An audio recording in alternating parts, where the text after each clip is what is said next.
ഓം സദാശിവസമാരംഭാം ശങ്കരാചാര്യമധ്യമാം അസ്മദാചാര്യപര്യന്താം വന്ദേ ഗുരുപരമ്പരാം. ശ്രുതിസ്മൃതിപുരാണാനാം ആലയം കരുണാലയം നമാമി ഭഗവത്പാദം ശങ്കരം ലോകശങ്കരം. ശങ്കരം ശങ്കരാചാര്യം കേശവം ബാദരായണം സൂത്രഭാഷ്യകൃതോ വന്ദേ ഭഗവന്തോ പുനഃ പുനഃ. ഈശ്വരോ ഗുരുരാത്മേതി മൂർത്തിഭേദവിഭാഗിനി വ്യോമവദ്വ്യാപ്തദേഹായ ദക്ഷിണാമൂർത്തയേ നമഃ. ഓം സഹനാവവതു സഹനൗ ഭുനക്തു സഹ വീര്യം കരവാവഹൈ തേജസ്വിനാവധീതമസ്തു മാ വിദ്വിഷാവഹൈ. ഓം ശാന്തി ശാന്തി ശാന്തി. ഓം സർവമംഗളമംഗല്യേ ശിവേ സർവാർത്ഥസാധികേ ശരണ്യേ ത്രയംബകേ ഗൗരി നാരായണി നമോസ്തുതേ. നമ്മൾ ഇന്ന് ലളിതാ സഹസ്രനാമത്തിന്റെ അർത്ഥ ചിന്തനമാണ് ഇന്നു മുതൽ ആരംഭിക്കുന്നത്. നമ്മളുടെ ക്ലാസ് നയിക്കുന്നത് നമ്മളുടെ പ്രിയങ്കരനായ ശ്രീനിവാസൻ പന്തളിങ്കലാണ്. നമുക്ക് ഏവർക്കും വളരെ സുപരിചിതനാണ്. നാം മാഷ് എന്ന് വിശേഷിപ്പിക്കുന്ന ശ്രീനിവാസൻജി. ഹനുമാൻ ചാലീസ പഠന ക്ലാസ് നമുക്ക് ഏവർക്കും ഹൃദ്യമായിട്ട് നയിച്ച മാഷാണ്.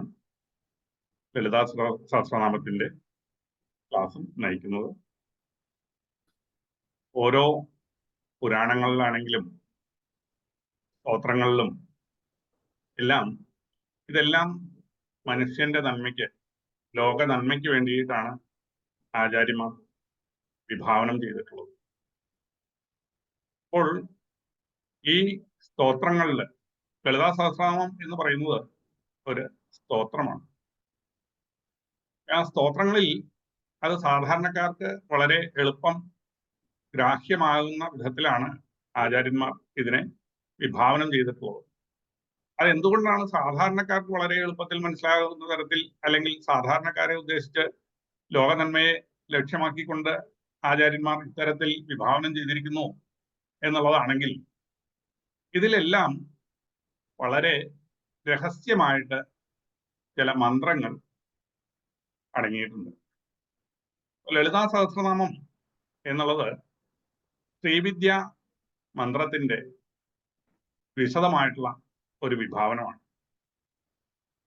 അപ്പോൾ കുട്ടികൾക്ക് മരുന്ന് കൊടുക്കുമ്പോൾ മേമ്പടിയായിട്ട് കൽക്കണ്ടം കൊടുക്കുന്ന പോലെ ഇത് സ്തോത്ര രൂപത്തിൽ ഈ ശ്രീവിദ്യാ മന്ത്രത്തെ വിഭാവനം ചെയ്താണ് ആചാര്യന്മാർ നമുക്ക് മുമ്പിൽ അവതരിപ്പിച്ചിരിക്കുന്നത്.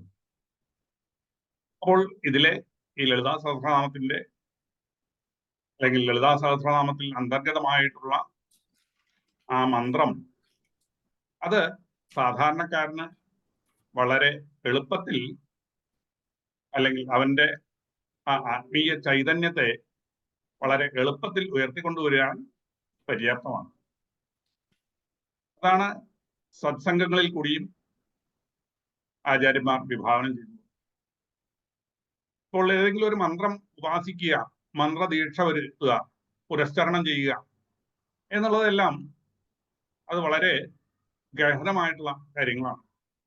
അപ്പോൾ അത്ര ഗഹനമായിട്ടുള്ള കാര്യങ്ങളിലേക്കൊന്നും സാധാരണക്കാരെ ബുദ്ധിമുട്ടിപ്പിക്കാതെ തന്നെ വളരെ എളുപ്പത്തിൽ ആ ശ്രീവിദ്യാ ഉപാസനയുടെ, അല്ലെങ്കിൽ ഒരു ഉപാസകനെ ആ മന്ത്ര പുരസ്ചരണത്തിലേക്ക്, അല്ലെങ്കിൽ ആ മന്ത്രസിദ്ധിയിലേക്ക് കൈപിടിച്ച് ഉയർത്താൻ പര്യാപ്തമായിട്ടുള്ളതാണ് ഈ ലളിത സഹസ്രനാമം എന്ന് പറയുന്ന സ്തോത്ര മന്ത്രം. അപ്പോൾ അത് നമുക്ക് വേണ്ട വിധത്തിൽ മനസ്സിലാക്കാനും, മനസ്സിലാക്കിയ കാര്യങ്ങൾ വീണ്ടും വീണ്ടും മനനം ചെയ്ത് നമ്മളിൽ ഉറങ്ങിക്കിടക്കുന്നതായിട്ടുള്ള ആത്മചൈതന്യത്തെ ഉയർത്തി ആ ശ്രീവിദ്യ ഉപാസന എന്നുള്ള പരമമായിട്ടുള്ള ലക്ഷ്യത്തിലേക്ക് നയിക്കാനും നമ്മളുടെ ക്ലാസ് പ്രയോജനപ്രദമാകട്ടെ എന്ന പ്രാർത്ഥനയോടുകൂടി നമുക്ക് ഇന്നത്തെ ക്ലാസ് ആരംഭിക്കാം. നമസ്തേ മാഷേ. ഹരി ഓം. ഹരി ഓം തിരുമേനി. നമസ്കാരം എല്ലാവർക്കും. എൻ്റെ വിനീതമായ നമസ്കാരം. തിരുമേനി വളരെ വിശദമായിട്ട് തന്നെ ചുരുക്കമായ വാക്കുകളിൽ എത്ര ഗഹനമാണ് ലളിതാ സഹസ്രനാമം എന്ന് നമ്മളോട് സൂചിപ്പിച്ചു തന്നു. തിരുമേനിയുടെ അത്രയൊന്നും അടുത്തുപോലും എത്താനുള്ള ജ്ഞാനമോ ഒന്നും എനിക്കില്ല. അതുപോലെ തന്നെ നമ്മുടെ ഇവിടെയുള്ള ശ്രോതാക്കളായിട്ടുള്ള ആളുകൾ പലരും വർഷങ്ങളോളമായി ലളിത ഉപാസകരാണ്. അവർക്കും ഒരുപാട് ജ്ഞാനമുണ്ടായിരിക്കും. അപ്പോ ഇതൊരു അവിവേകമാണ് എന്ന് എനിക്ക് പലപ്പോഴും തോന്നുന്നുണ്ട്. കാരണം ത്രിമൂർത്തികൾ പോലും വ്യാഖ്യാനിക്കാൻ അല്ലെങ്കിൽ വ്യാഖ്യാനിച്ച് തീരാൻ ശ്രമപ്പെടുന്ന ലളിതാ പരമേശ്വരിയുടെ മന്ത്രം, ഈ മന്ത്രം അതിൻ്റെ അർത്ഥം എൻ്റെ യഥാശക്തി പോലെ, ഞാൻ അറിഞ്ഞ പോലെ അല്ലെങ്കിൽ വായിച്ചതുപോലെ പറയാൻ ദേവിയുടെ കാരുണ്യവും നിങ്ങളുടെയൊക്കെ പ്രാർത്ഥനയുണ്ടെങ്കിൽ സാധിക്കും. അത്രമാത്രമാണ് എനിക്ക് പറയാൻ പറ്റുള്ളൂ.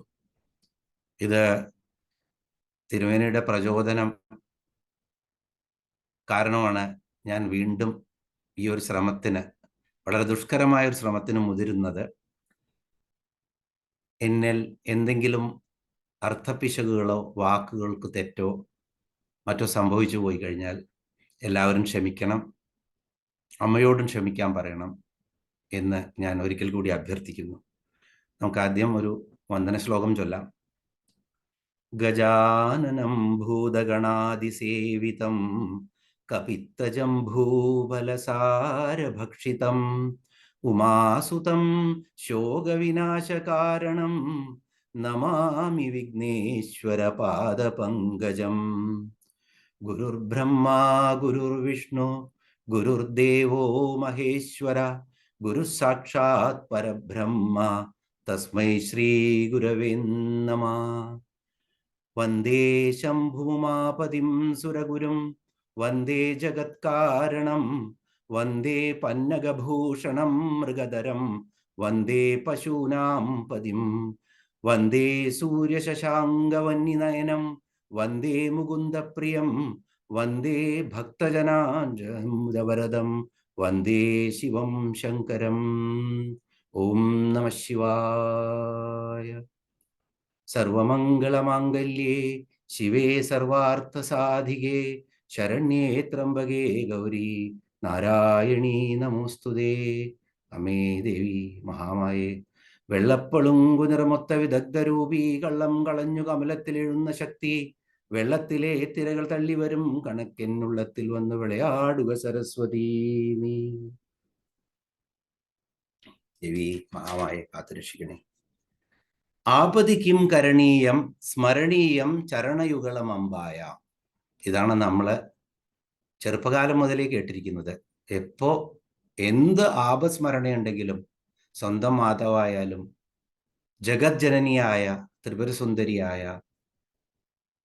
അമ്മയാണെങ്കിലും, കുലദേവി എന്നാണ് നമ്മൾ പറയാ എല്ലായിടത്തും. കുലദേവി കന്യാകുമാരി മുതൽ കാശ്മീർ വരെ എവിടെ നോക്കിയാലും ഏത് ദേശക്കാർക്കും ഒരു കുലദേവി കാണും. നമ്മുടെ സംസ്കൃതിയുടെ, നമ്മുടെ കാർഷിക വൃത്തിയുടെ, നമ്മുടെ സകല നന്മകളുടെയും വിളനിലമാണ് ആ കുലദേവി. ആ കുലദേവി തന്നെയാണ് പ്രകൃതിയായി സകല സ്ഥലത്തും നിറഞ്ഞു നിൽക്കുന്നതും അതുപോലെ എല്ലാ മക്കളെയും പാലൂട്ടി വളർത്തി അവർക്ക് വേണ്ടതെല്ലാം കൊടുക്കുന്ന ജഗജ്ജനനിയായിരിക്കുന്നതും ആ അമ്മ തന്നെയാണ്.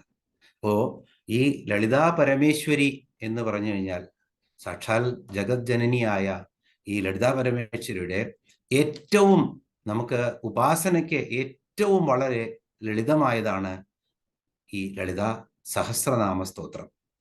ഇത് ഓരോ സ്തോത്രങ്ങളും ഓരോ മന്ത്രങ്ങളാണ്. അപ്പൊ നമ്മള് കാലങ്ങളോളായിട്ട് നമ്മള് ലളിതാ സഹസ്രനാമം ചൊല്ലുന്നുണ്ട്. എന്നും മിക്കവാറും ആളുകൾ എന്നും ചൊല്ലാറുണ്ട്. ഈ ലളിതാ സഹസ്രനാമം നമ്മൾ ഹൃദിസ്ഥമാക്കുമ്പോൾ, എന്തും ഹൃദിസ്ഥമാക്കുമ്പോൾ വരുന്ന ഒരു കുഴപ്പം എന്തെന്ന് വെച്ചാൽ, നമ്മള് അറിയാതെ ചുണ്ടുകൾ നാമം ഉരുവിടും, പക്ഷെ മനസ്സെവിടെയോ വ്യതിചലിച്ച് സഞ്ചരിച്ചു കൊണ്ടിരിക്കും. അപ്പോ ഇതിന്റെ ശരിയായ കാരണം, അതിന്റെ കൃത്യമായ അർത്ഥങ്ങളും നമുക്ക് പലപ്പോഴും സംസ്കൃതമാണ് ഈ വാക്കുകള്. അപ്പൊ അതിന്റെ അർത്ഥം നമുക്ക് അറിയാത്ത ഒരു കാര്യം വരുമ്പോൾ, നമ്മൾ ഇത് ഹൃദിസ്ഥമാക്കി ഉരുവിടുമ്പോൾ പലപ്പോഴും നമുക്ക് തിരിച്ചു വരാൻ പറ്റില്ല ഈ നാമത്തിലേക്ക്. അപ്പോൾ ആ നാമത്തിന്റെ അർത്ഥം വളരെ ഗഹനമാണ്. തിരുമേനി പറഞ്ഞതുപോലെ മന്ത്രതലത്തില് അർത്ഥമുണ്ട്, ഇതിന് തന്ത്രതലത്തില് അർത്ഥമുണ്ട്. കാരണം മന്ത്രം എന്ന് പറഞ്ഞു കഴിഞ്ഞാൽ ശ്രീവിദ്യാ മന്ത്രം തന്നെയാണ്. പഞ്ചദശാക്ഷരി മന്ത്രത്തിലെ ശ്രീം എന്ന് ചേർത്ത് കഴിഞ്ഞാൽ അത് ഷോഡശാക്ഷരി മന്ത്രമായ ശ്രീവിദ്യാ മന്ത്രമായി മാറും. ആ മന്ത്രം തന്നെയാണ് ഈ ദേവി ഇവിടെ വെളിപ്പെടുത്തുന്നത്. അതുപോലെ ഇതേ ശ്രീചക്രം, തന്ത്രവിദ്യയുടെ ആകത്തുകയാണ് ഭാരതത്തിലെ ശ്രീചക്രം. ശ്രീചക്ര രാജനിലയാണ് ദേവി.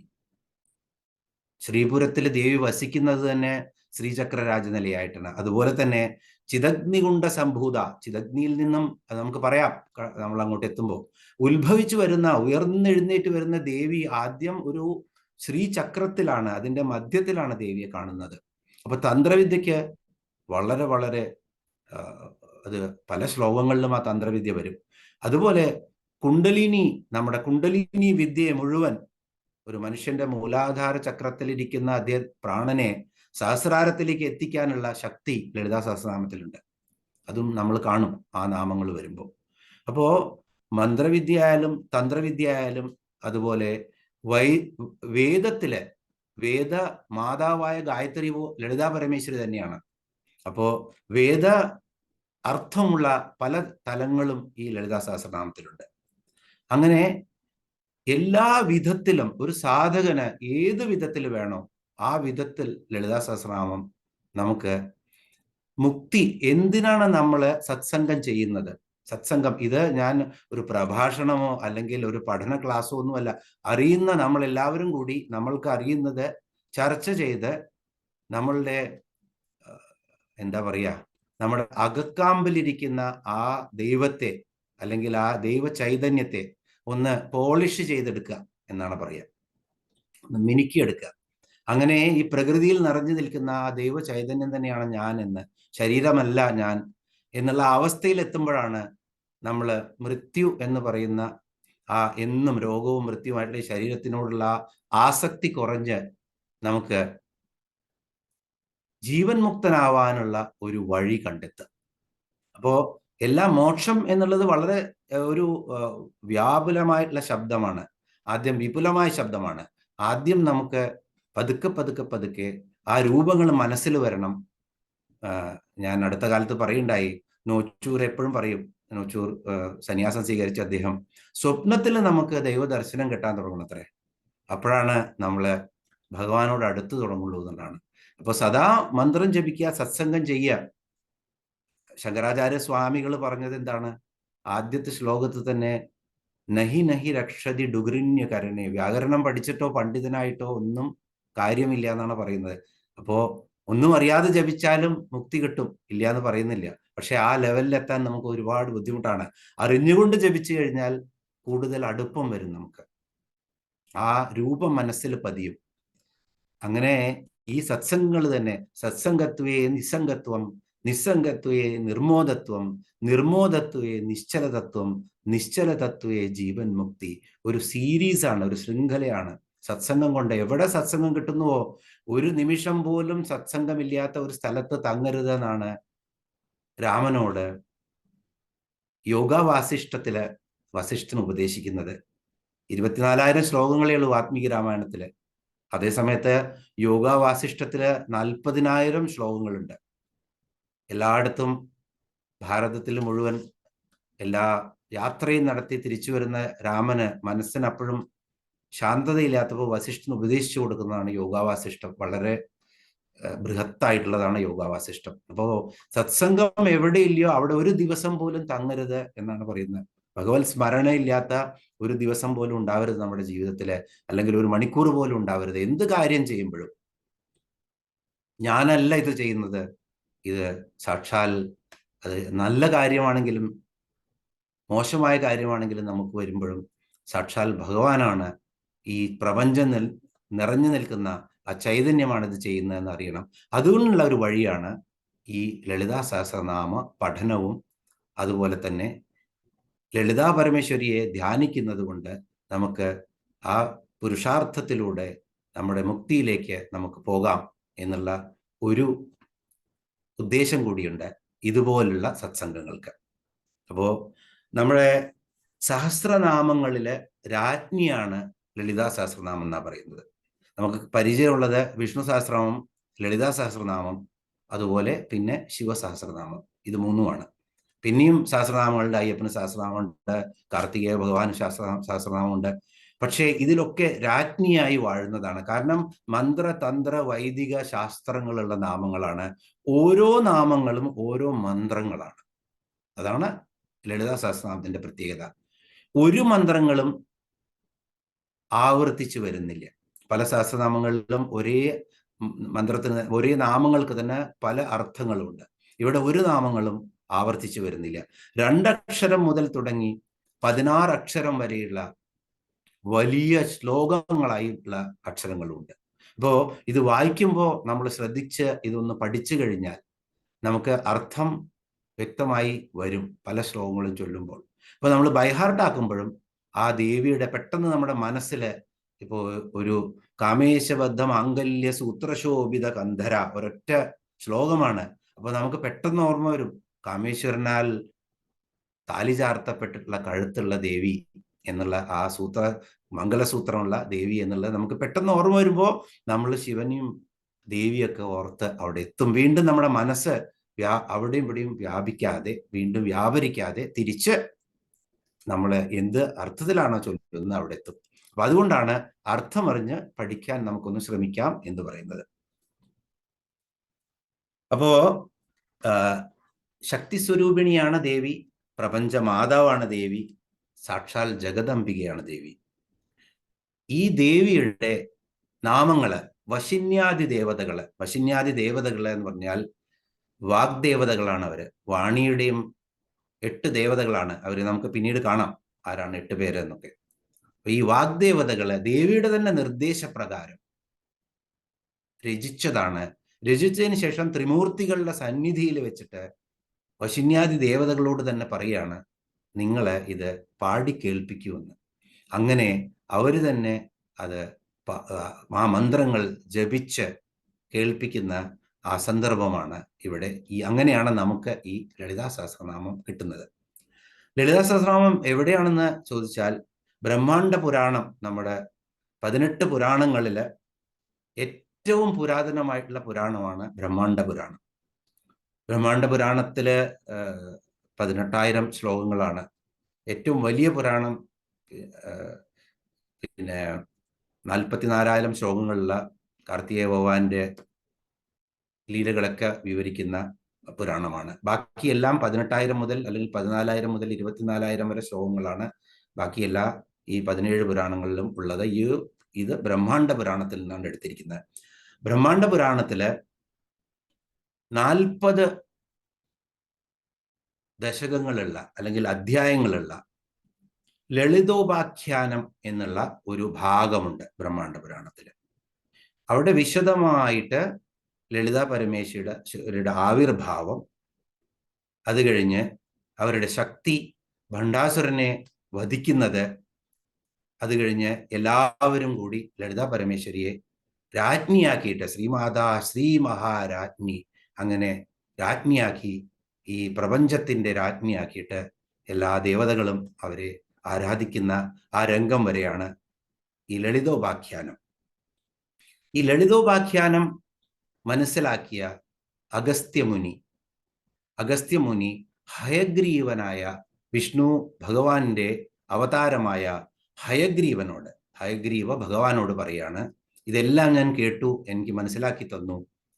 10 ചോദ്യങ്ങൾ ചോദിക്കുകയാണ് അദ്ദേഹം. അഗസ്ത്യമുനി ഹയഗ്രീവനോട്. ആ 10 ചോദ്യങ്ങൾക്കുള്ള ഉത്തരമാണ് പിന്നെ ഈ 10 ചോദ്യങ്ങൾ 3 ഖണ്ഡങ്ങളിലായിട്ടാണ് അതല്ല 3 അധ്യായങ്ങളിൽ നമുക്ക് പറയാം. ആദ്യം ഒരു പൂർവ്വപീഠിക, അത് കഴിഞ്ഞ് ലളിതാ സഹസ്രനാമം, അത് കഴിഞ്ഞ് അതിൻ്റെ ഫലശ്രുതി. ഇങ്ങനെ 3 ഖണ്ഡങ്ങളായിട്ടാണ് ഈ ലളിതോപാഖ്യാനം കഴിഞ്ഞു വരുന്നത്. അല്ലെങ്കിൽ അവസാന ഭാഗമായിട്ടുള്ള ലളിതോപാഖ്യാനത്തിലെ 3 ഖണ്ഡങ്ങളായിട്ടാണ്. അതിനകത്ത് നടുവിലാണ് ലളിതാ സഹസ്രനാമം വരുന്നത്. അപ്പോ ഹയഗ്രീവന്റെയും അഗസ്ത്യമുനിയുടെയും സംവാദത്തിലാണ്, രൂപത്തിലാണ് നമുക്കിത് കിട്ടുന്നത്. നമ്മൾ മനസ്സിലാക്കി ഇത് വന്നത് എങ്ങനെയാണ്.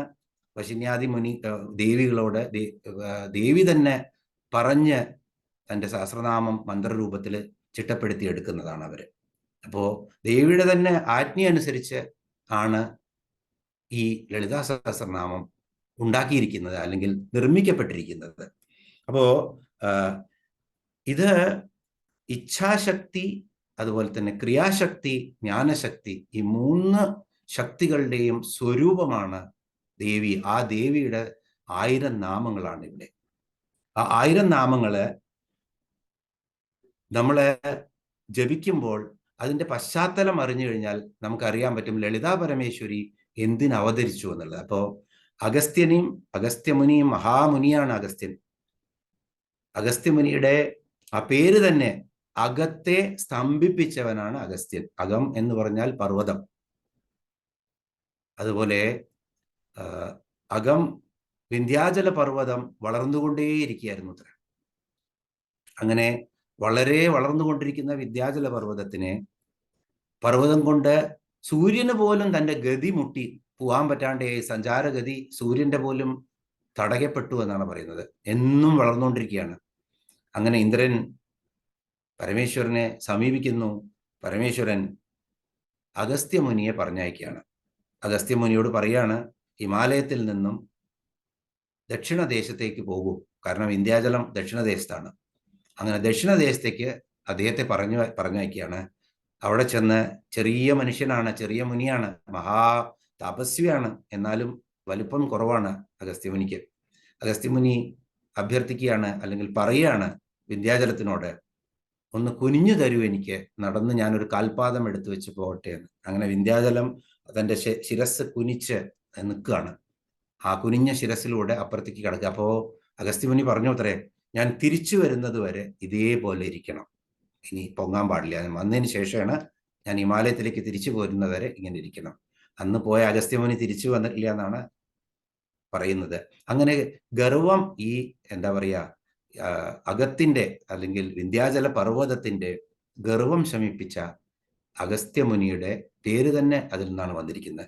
അങ്ങനെ ലോക നന്മയ്ക്ക് വേണ്ടി ധാരാളം കാര്യങ്ങൾ ചെയ്തിട്ടുള്ള ഈ ഗുരു സ്വയം ശിഷ്യനായി മാറുകയാണ്. ആരുടെ? ഹയഗ്രീവന്റെ. വിഷ്ണു ഭഗവാന്റെ അവതാരമായ ഹയഗ്രീവന്റെ ശിഷ്യനായി മാറിയതിനു ശേഷം അദ്ദേഹം 10 ചോദ്യങ്ങൾ ചോദിക്കുന്നതെന്നാണ് നമ്മൾക്ക് ലളിതാ സഹസ്രനാമം വെളിപ്പെട്ട് കിട്ടുന്നത്. അപ്പോ നാം പറഞ്ഞു, ഓരോ നാമവും ഓരോ മന്ത്രമാണ്. പൂർവപീഠിക 3 അധ്യായങ്ങളായിട്ടാണ്.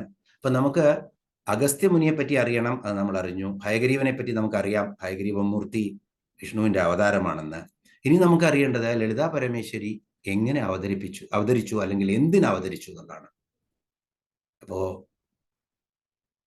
കുറച്ച് നമ്മൾ ആ പശ്ചാത്തലം നോക്കുമ്പോൾ, ദക്ഷയാഗം എന്ന് നമുക്കൊക്കെ അറിയാവുന്ന വളരെ സുപരിചിതമായിട്ടുള്ള ദക്ഷന്റെ ഗർവം ശമിപ്പിക്കാൻ വേണ്ടി പരമേശ്വരൻ ദക്ഷനെ വധിക്കുന്ന ആ ദക്ഷയാഗം, അല്ലെങ്കിൽ ദക്ഷനെ വധിച്ച് ശിരസ്, അജത്തിന്റെ ശിരസ് വെച്ച് കൊടുക്കുന്ന ദക്ഷയാഗം. ദക്ഷയാഗത്തില് പരമശിവൻ ദക്ഷന്റെ പുത്രിയുടെ അല്ലെങ്കിൽ സതിയുടെ ഭർത്താവാണ്. അപ്പോ ഒരു പ്രാവശ്യം ബ്രഹ്മാവിന്റെ പുത്രനാണ് ആര്? ദക്ഷൻ. ബ്രഹ്മാവ് ഒരു വലിയ യാഗം നടത്തുകയാണ്. ആ യാഗത്തില് എല്ലാ പ്രജാപതികളുടെയൊക്കെ എന്താ പറയുക നേതാവാണ് ആര്? ദക്ഷൻ. പ്രജാപതികളെയും സകല ദേവി ദേവന്മാരെയും എല്ലാവരെയും വിളിക്കുകയാണ്. ദേവന്മാരെയൊക്കെ വിളിച്ച് യാഗം നടത്തുമ്പോൾ അവസാനം യാഗശാലയിലേക്ക് പ്രവേശിക്കുന്നത് ആരാണ്? ദക്ഷ പ്രജാപതിയാണ്. അപ്പൊ എല്ലാവരും എണീറ്റ് നിൽക്കും, ആരൊഴികെ? ബ്രഹ്മാവും പരമശിവനും. ബ്രഹ്മാവ് പിതാവാണ്, അതുകൊണ്ട് ദക്ഷന് കുഴപ്പമുണ്ടായില്ല. പക്ഷെ പരമശിവൻ എണീക്കാത്ത എൻ്റെ മകളുടെ ഭർത്താവായിട്ടുള്ള, ഞാൻ ഇത്രയും വലിയ പ്രതാപിയായിട്ടുള്ള ദക്ഷ പ്രജാപതിയാണ്, എൻ്റെ മകളുടെ ഭർത്താവ് എന്നെ അപമാനിച്ചു എന്ന് തോന്നി. അതിന് പകരം വീട്ടാൻ വേണ്ടിയിട്ടാണ് ദക്ഷൻ ഒരു വലിയ യാഗം, വാജപേയി യാഗം, അന്നത്തെ കാലത്തെ ഏറ്റവും വലിയ യാഗമാണ്. വാജ്പേയി എന്നുള്ള പേരൊക്കെ അതിനകത്താണ്. ആ യാഗം ചെയ്ത ആളുകളാണ് വാജ്പേയി എന്നുള്ള കമ്മ്യൂണിറ്റിയായി മാറുന്നത്. വാജപേയി യാഗം നടത്താൻ തുടങ്ങുന്നു. ആരെ മാത്രം വിളിച്ചില്ല? ശങ്കര ഭഗവാനെ മാത്രം വിളിച്ചില്ല. അങ്ങനെ സകലരുമുള്ള ഈ യാഗശാലയിലേക്ക് സതി പുത്രി പോവാൻ ഒരുങ്ങുകയാണ്. ശങ്കര ഭഗവാന്റെ ഇച്ഛയ്ക്ക് എതിരായിട്ട് തന്നെയാണ് പോകുന്നത്. അവിടെ ചെന്ന് സതി അപമാനിതയാകുന്നു. അവിടുന്ന് ആ യാഗ അഗ്നിയിൽ തന്നെ ചാടിയിട്ട് സതി ദേഹത്യാഗം ചെയ്യുകയാണ്. അന്ന് ക്രോധനായി എല്ലാം ആ യാഗശാലയൊക്കെ തകർത്ത ദക്ഷനെ വധിച്ച് പരമശിവൻ ഒരു നീണ്ട തപസ്സിലോട്ട് പോവുകയാണ്. അങ്ങനെ അദ്ദേഹം സകല പ്രകൃതിയോട് ചേരാതെ, അല്ലെങ്കിൽ ശക്തിയോട് ചേരാത്ത പരമശിവൻ എന്ന് പറഞ്ഞു കഴിഞ്ഞാൽ സകല ഗുണങ്ങളും തന്നിൽ സമാഹരിച്ച് അല്ലെങ്കിൽ സംഹരിച്ച് ശാന്തതയോടുകൂടി ഇരിക്കുന്ന മൂർത്തിയാണ്. ഒരു കാമനകളുമില്ലാത്ത സ്ഥിതപ്രജ്ഞനായിട്ടുള്ള ആളാണ് അദ്ദേഹം. വീണ്ടും അദ്ദേഹം സതി ഇല്ലാത്ത അവസ്ഥ വരുന്നതോടുകൂടി അദ്ദേഹം ഘോര തപസ്സായിട്ട് താപസികനായി ഇരിക്കുകയാണ്. ഈ സമയത്താണ് താരകാസുരൻ ഇന്ദ്രനെ പിടിച്ച് ബ്രഹ്മാവിന്റെ വരം കെട്ടി താരകാസുരൻ ഒരുപാട് ഘോര കൃത്യങ്ങൾ ചെയ്യുന്നത്. ദേവന്മാരെയെല്ലാം വിഷമിപ്പിച്ച് കഷ്ടപ്പെടുത്തി. ബ്രഹ്മാവിൻ്റെ അടുത്ത് ഇന്ദ്രൻ ചെല്ലുന്നു. ഇന്ദ്രനോട് ബ്രഹ്മാവ് പറയാണ്, അദ്ദേഹത്തിന് കിട്ടിയ വരം എന്താണ് താരകാസുരന്റെ? ഒന്ന്, എനിക്ക് ആരും എന്നെ തോൽപ്പിക്കാൻ പാടില്ല, അത്രയും ശക്തി എനിക്ക് വേണം. 2, ശിവന്റെ ഒരു പുത്രന് മാത്രമേയാണ് എന്നെ വധിക്കാൻ പറ്റുള്ളൂ. അപ്പോൾ ശിവൻ ഇവിടെ സകലതും ഉപേക്ഷിച്ച് എന്താ പറയുക, തപസ്സിന്റെ ഏറ്റവും മൂർത്തിമത് ഭാവമായിട്ടിരിക്കുകയാണ് ശങ്കര ഭഗവാൻ. അപ്പോൾ പുത്രൻ ഉണ്ടാവില്ല എന്നുള്ള ഉറപ്പാണ്. അപ്പോൾ ഒരൊറ്റ വഴിയേ ഉള്ളൂ. അപ്പോഴേക്കും പാർവതിയായിട്ട് സതിയുടെ പുനർജന്മം ഉണ്ടായി. അങ്ങനെ സതി വീണ്ടും, കാരണം ഉമാമഹേശ്വരൻ എന്നാണ് ദാമ്പത്യത്തിന്റെ അടിസ്ഥാനം തന്നെ. ഉമാമഹേശ്വരന്മാരാണ്, ഉമയും മഹേശ്വരനും. എവിടെയെല്ലാം പ്രകൃതിയുണ്ടോ അവിടെയെല്ലാം പുരുഷനുണ്ട്. അപ്പോൾ ആദ്യം സതി ദേഹത്യാഗം ചെയ്തപ്പോൾ വീണ്ടും പാർവതിയായി പുനർജനിക്കുകയും പിന്നെ തപസ്സിലൂടെ ശിവനെ പ്രാപിക്കാൻ വേണ്ടി ശിവൻ തപസ് ചെയ്യുന്ന കൈലാസഭൂമിയുടെ അടുത്ത് തന്നെ ശിവലിംഗം എടുത്ത് ആരാധന ചെയ്തുകൊണ്ടിരിക്കുകയാണ്. പക്ഷെ ശിവൻ കണ്ണു തുറക്കുന്നില്ല. അങ്ങനെ ബ്രഹ്മാവ് പറയാണ് ഇന്ദ്രനോട്, കാമദേവനെ അയക്കൂ. രതിദേവിയും കാമദേവനും ചെന്ന് ഇവരുടെ ശിവന്റെ തപസ് ഭംഗം വരുത്തണം. എന്നാൽ മാത്രമേ അതിൽ നിന്നും ജനിക്കുന്ന പുത്രനെയാണ് താരകാസുരനെ കൊല്ലാൻ പറ്റുള്ളൂ. അങ്ങനെ നല്ല ഹിമാലയത്തിലെ വളരെ മനോഹരമായ അന്തരീക്ഷം, അവിടെ കാമദേവൻ എത്തുന്നു തൻ്റെ പുഷ്പബാണങ്ങളുമായിട്ട്. അവിടെ ഏറ്റവും തന്നെ കാമിച്ചുകൊണ്ടിരിക്കുന്ന ഹൃദയ ഈശ്വരനായിട്ട് സമർപ്പിച്ചുകൊണ്ട് ആരാധന ചെയ്യുന്ന പാർവതി ദേവി അവിടെ ഇരിക്കുന്നുണ്ട്. ഇത് തന്നെയാണ് നല്ല സന്ദർഭം എന്ന് തോന്നി തൻ്റെ സായകങ്ങൾ കാമദേവൻ ശിവന്റെ കണ്ണിലേക്ക് അയച്ചുകൊണ്ടിരിക്കുകയാണ്, മനസ്സിലേക്കും. അങ്ങനെ ശിവൻ കണ്ണു തുറക്കുന്നു, പാർവതി ദേവിയെ കാണുന്നുണ്ട്, അതോടുകൂടെ തന്നെ കാമദേവനെയും കാണുന്നു. അങ്ങനെ ആ ക്രോധത്തില് കാമദേവൻ ഭസ്മമാക്കി മാറും. ഭസ്മമായി മാറിയ കാമദേവന്റെ എന്താ പറയുക, ആ ഭസ്മം മുഴുവൻ ചിത്രകർമ്മൻ എന്നുള്ള ഒരു ഭൂതഗണങ്ങളില് നായകനായിട്ടുള്ള ചിത്രകർമ്മൻ ആ ഭസ്മമെല്ലാം ശേഖരിച്ചിട്ട് ഒരു രൂപമുണ്ടാക്കുകയാണ്. എന്നിട്ട് ശിവന്റെ മുന്നിൽ വെക്കുകയാണ്. അങ്ങനെ ശിവന്റെ ദൃഷ്ടി ആ രൂപത്തിൽ പതിഞ്ഞപ്പോൾ ഒരു മനുഷ്യനായി മാറി. അതിന് ജീവൻ വെച്ചു. ആ ജീവൻ വെച്ച ആ ബാലൻ ശിവനെ പ്രണമിക്കുന്നു, ബ്രഹ്മാവിനെ പ്രണമിക്കുന്നു. അതിന് ഈ ചിത്രകർമ്മൻ വളരെ ഗംഭീരമായിട്ടുള്ള ശതരുദ്രയ്യം എന്നുള്ള ഒരു മന്ത്രമുണ്ട്, അത് ഉപദേശിച്ചു കൊടുക്കുന്നു. അങ്ങനെ ആ കുട്ടി തപസ് ചെയ്യുകയാണ്. തപസ് ചെയ്തിട്ട് ശിവനെ പ്രീതിപ്പെടുത്തുന്നു. ശിവൻ എല്ലാ വരങ്ങളും കൊടുക്കുന്നു. 60,000 വർഷം ലോകത്തെ മുഴുവൻ അല്ലെങ്കിൽ വിശ്വത്തെ മുഴുവൻ ഭരിക്കുന്ന രാജാവായി മാറട്ടെ, എല്ലാവരെയും ജയിക്കാനുള്ള ശക്തി കിട്ടട്ടെ എന്ന് പറയാണ്.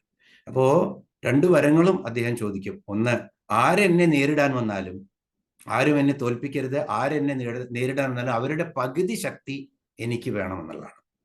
അങ്ങനെ അജയ്യനായ ഇദ്ദേഹത്തെ ആർക്കും തോൽപ്പിക്കാൻ പറ്റുന്നില്ല. അപ്പൊ ഇതെല്ലാം കണ്ട് ബ്രഹ്മാവ് നിൽക്കുന്നുണ്ട്. അദ്ദേഹം ഭേഷ് ഭേഷ് എന്നുള്ള ശബ്ദം മാത്രമേ ഭണ്ഡ ഭണ്ഡ എന്ന് പറഞ്ഞു എന്നാ പറയുന്നത്. വളരെ നന്നായി എന്തായാലും എന്ന്. അപ്പൊ ആ ഭണ്ഡ എന്നുള്ള പേരിൽ ഭണ്ഡാസുരൻ എന്നുള്ള പേരായി മാറി അദ്ദേഹത്തിന്റെ. അങ്ങനെ ഭണ്ഡാസുരൻ അദ്ദേഹത്തിന്റെ കൃത്യങ്ങൾ തുടരുന്നു. ദേവന്മാരെ എല്ലാം തടവിലാക്കുന്നു. 60,000 വർഷം രാജ്യഭാരം നടത്തുന്നു. വീണ്ടും തപസ് ചെയ്ത് വീണ്ടും അദ്ദേഹം ഈ 60,000 വർഷം കൂടി ഇനിയും ഇതെല്ലാം ചെയ്യണമെന്ന് കരുതുമ്പോൾ അത് വിഷ്ണു ഭഗവാൻ മുടക്കുന്നു. അങ്ങനെ ഇരിക്കുന്ന സന്ദർഭത്തിലാണ് ഈ പാർവതിയും ഭണ്ഡാസുരനെ നിഗ്രഹിക്കാൻ ഇനി എന്താണ് വഴി എന്ന് യാതൊരു ചിന്തയുമില്ലാതെ ചിന്തകളോട് കൂടിയിട്ട് ഇന്ദ്രൻ ബ്രഹ്മാവിന്റെ അടുത്ത് പോവാണ്. അപ്പൊ ബ്രഹ്മാവ് ഉപദേശിച്ചു കൊടുക്കുകയാണ്, ഇതിന് ഇനി ഒരൊറ്റ വഴിയേ ഉള്ളൂ. ലളിതാ പരമേശ്വരിയായ അംബികയെ വളരെ ഹൃദയത്തോടുകൂടി പ്രാർത്ഥിക്കൂ. കാരണം ജഗജ്ജനനിക്ക് മാത്രമേണ് നിന്നെ ഈ സങ്കടത്തിൽ നിന്ന് മോചിപ്പിച്ച് ഭണ്ഡാസുരന്റെ വധം ചെയ്ത് രക്ഷിക്കാൻ പറ്റൂ എന്ന് പറയാണ്. അങ്ങനെ വലിയൊരു യാഗം ദേവന്മാരെല്ലാവരും കൂടി നടത്തുകയാണ്. ആ യാഗത്തില് ധാരാളം എല്ലാ ഹോമങ്ങളും ഹവിസ്സുകളും എല്ലാം ചെയ്തിട്ടും ദേവി പ്രത്യക്ഷയാവുന്നില്ല. അപ്പോ തൻ്റെ അംഗങ്ങളെല്ലാം ഓരോന്നോരോന്ന് മുറിച്ച് ദേവേന്ദ്രനും ദേവതകളും ഹോമിക്കാൻ തുടങ്ങുകയാണ് യാഗാഗ്നിയിൽ. അങ്ങനെ ആ യാഗാഗ്നിയിൽ അപ്പോൾ ദേവി പ്രത്യക്ഷപ്പെടുകയാണ്. ആദ്യം ഒരു ചക്രത്തിന്റെ രൂപത്തിൽ, ശ്രീചക്രത്തിന്റെ രൂപത്തിൽ വരുന്നു. അതിൻ്റെ മധ്യഭാഗത്ത് ദേവി പ്രത്യക്ഷപ്പെടുകയാണ്. അതാണ് ലളിതാ പരമേശ്വരിയായിട്ട് വരുന്ന ജഗജ്ജനനിയായ ത്രിപുരസുന്ദരി. അപ്പോ 3 ശക്തികള്, ബ്രഹ്മാവിൻ്റെയും ശിവന്റെയും വിഷ്ണുവിൻ്റെയും ശക്തികൾ ഒരുമിച്ച് ആ ശക്തിയായി മാറുകയാണ്. അങ്ങനെ വരുന്നതാണ് ഈ ത്രിപുരസുന്ദരിയായ ലളിതാ പരമേശ്വരി. ഇങ്ങനെ അതിനുശേഷം രതിദേവിക്ക് തൻ്റെ പ്രിയതമൻ നഷ്ടപ്പെട്ടു, കാമൻ ഇല്ലാത്ത ഒരവസ്ഥ പാടില്ല എന്ന് പറഞ്ഞ് ശിവനോട് വീണ്ടും പ്രാർത്ഥിച്ച് കാമദേവന് വീണ്ടും ജന്മം കൊടുക്കുന്നുണ്ട്. അങ്ങനെ ഈ ഭണ്ഡാസുരനെ അപ്പോ ദേവി വന്നിട്ടും ദേവിക്ക് ഒറ്റയ്ക്ക് ഭഗവാൻ ഇല്ലാതെ ഈ ഭണ്ഡാസുരനെ നിഗ്രഹിക്കാൻ പറ്റില്ല. അത് കാരണം ബ്രഹ്മാവ് ദേവിയോട് അഭ്യർത്ഥിക്കുകയാണ്, അങ്ങേക്ക് അനുയോജ്യനായിട്ടുള്ള ത്രിപുരസുന്ദരിയോട് പറയാണ് ഒരു ആളെ അങ്ങ് വരിക്കണമെന്ന് പറയാണ്. അപ്പൊ ഒരു വരണമാല്യം ഇങ്ങനെ ചുഴറ്റി ദേവി എറിയാണ് അത്ര. അപ്പൊ ശ്മശാനത്തിലിരിക്കുന്ന സാക്ഷാൽ ശങ്കര ഭഗവാന്റെ കഴുത്തിലാണ് അത് വീഴുന്നത്. അത് വീഴുമ്പോ ഒരു ശ്ലോകം ഉണ്ടല്ലോ, മന്ദസ്മിത പ്രഭാപൂര മജ്ജത് കാമേശ മാനസ. ഒരു എന്താ പറയാ, ആ ദേവിയുടെ ആ അനുരാഗത്തോട് കൂടിയിട്ടുള്ള ആ വരണമാല്യം കഴുത്തിൽ വിടുമ്പോൾ ആ മന്ദസ്മിതം കണ്ട് ആ കാമേശന്റെ മനസ്സ് മാറി. അങ്ങനെയാണ് ഈ സകലവും ത്യജിച്ചിട്ടുള്ള പരമേശ്വരൻ കാമേശ്വരനായി മാറുന്നത്. അതുകൊണ്ട് നിങ്ങൾക്ക് ധാരാളം പ്രാവശ്യം നമുക്ക് കാമേശന്റെ പേര് നമുക്ക് കാണാൻ പറ്റും. കാമേശ്വരിയുടെ എന്താ പറയുക, പതിവ്രതയായ കാമേശ്വരിക്ക് എല്ലാ ജന്മങ്ങളിലും ഉള്ളതുപോലെ തന്നെ ശങ്കര ഭഗവാൻ പതിയായി വരുന്നതാണ്. അങ്ങനെ ജഗജ്ജനനിക്ക് എല്ലാവരും കൂടി അവരെ ശ്രീപുരം എന്നുള്ള ഒരു വലിയ പട്ടണമുണ്ടാക്കിയിട്ട് അതിനകത്ത് അധിപതിയായി വാഴിക്കുകയാണ്. അങ്ങനെ വാഴിക്കുന്ന സമയത്ത് ഭണ്ഡാസുരനെ വധിക്കണം. അതിന് എല്ലാ സൈന്യങ്ങളോടും കൂടി, ദേവിയുടെ ഒരുപാട് സൈന്യങ്ങളുണ്ട്, നമുക്ക് അത് കാണാൻ പറ്റും. ജ്വാലാമാലിനി, അതുപോലെ തന്നെ കുറേ ദേവിയുടെ തന്നെ ശക്തികൾ പലതരത്തിലായി മാറി. അതെല്ലാവരും കൂടി ഈ ഭണ്ഡാസുരന്റെ അടുത്ത് പോയി. 4 ദിവസത്തെ ഘോര യുദ്ധമാണ്. ആ യുദ്ധത്തിൽ അങ്ങനെ ഭണ്ഡാസുരൻ കൊല്ലപ്പെടുകയാണ്. അങ്ങനെ ഭണ്ഡാസുരന്റെ വധത്തിന് ശേഷം വീണ്ടും ദേവി തിരിച്ച് ഈ ശ്രീപുരത്ത് വന്ന്, ശ്രീപുരത്ത് രത്നനിർമ്മിതമായിട്ടുള്ള ചിന്താമണി ഗൃഹമുണ്ട്. ചിന്താമണി ഗൃഹാന്തസ്ഥ എന്നാണ് പറയുന്നത്. അവിടെ ദേവി ഇരിക്കുകയാണ്. അവിടെ സർവാഭരണ വിഭൂഷിതയായിട്ട് ദേവി വാണരുളുകയാണ്. അങ്ങനെ ഇരിക്കുന്ന ആ ദേവി തന്നെ അരുളി ചെയ്യുന്നതാണ് എന്ത്? വശിന്യാദി ദേവതകളോട് ഈ നാമങ്ങൾ ജപിച്ച് 1000 നാമങ്ങളെ കൊണ്ട് ദേവിയെ വാഴ്ത്താൻ പറയാണ്. അങ്ങനെ ആ വാഴ്ത്തുന്ന ഒരു മന്ത്രങ്ങളായിട്ടാണ് ഈ ലളിതാ സഹസ്രനാമം നമുക്ക് കിട്ടിയിരിക്കുന്നത്. അപ്പോൾ നമ്മൾ ലളിതാ സഹസ്രനാമത്തിലേക്ക് ഇന്ന് പ്രവേശിക്കാൻ ഉദ്ദേശിക്കുന്നില്ല. കാരണം പൂർവ്വപീഠികയിൽ ഇനി ശ്രീപുരത്തെയും അതുപോലെ തന്നെ ശ്രീചക്രത്തെയും, കാരണം ആദ്യത്തെ ചോദ്യത്തിന് ശേഷം അഗസ്ത്യൻ വീണ്ടും ചോദിക്കുന്നത് ശ്രീപുരത്തെ വർണ്ണിക്കാനാണ്. ആരോട്? ഹയഗ്രീവനോട്. അപ്പോൾ ശ്രീചക്രത്തെയും ശ്രീപുരത്തെയും വർണ്ണിച്ചതിന് ശേഷം എല്ലാം കഴിഞ്ഞ് അഭ്യർത്ഥിക്കുകയാണ്, എനിക്ക് ലളിതാ സഹസ്രനാമ മന്ത്രവും ഉപദേശിച്ചു തരണം എന്ന്. അങ്ങനെയാണ് ഹയഗ്രീവൻ ഈ വശിന്യാദി ദേവതകൾ രചിച്ച ലളിതാ സഹസ്രനാമം അഗസ്ത്യന് പറഞ്ഞു കൊടുക്കുന്നത്. അപ്പോൾ ഈ ഭാഗങ്ങളിലോട്ട് നമ്മൾ ഇന്ന് പ്രവേശിക്കുന്നില്ല. ഇന്ന് കുറച്ച് നേരത്തെ നമുക്ക് നിർത്താം. അപ്പോൾ എല്ലാവരുടെയും എല്ലാ നന്മകളും എല്ലാവർക്കും വരട്ടെ എന്ന് പ്രാർത്ഥിച്ചുകൊണ്ട്, അതുപോലെ നമുക്ക് ഈ സംരംഭം വളരെ മനോഹരമായിട്ട് മുന്നോട്ട് പോകാൻ മഹാമായായ ദേവിയുടെ കടാക്ഷം ഉണ്ടായിരിക്കട്ടെ എന്നും പ്രാർത്ഥിച്ചുകൊണ്ട് ഇന്ന് നമുക്കിവിടെ നിർത്താം. നമസ്കാരം. ഓം. നമസ്തേ മാഷേ.